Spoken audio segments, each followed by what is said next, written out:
ஆடலாமா Joy? ஊஞ்சல் ஆடணும். ஊஞ்சல் ஆடணுமா? சரி. எவ்வளோ நேரம்?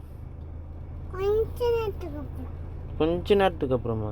கொஞ்ச நேரம் ஆடிட்டு வீட்டில் விட. சரி, ஓகே. எங்கே போகிறீங்க?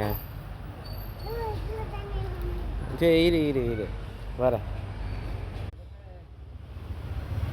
இங்கே அப்பா பார்க்கவே மாட்டீங்களா?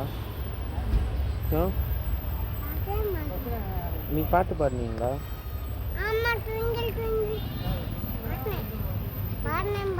பாடு.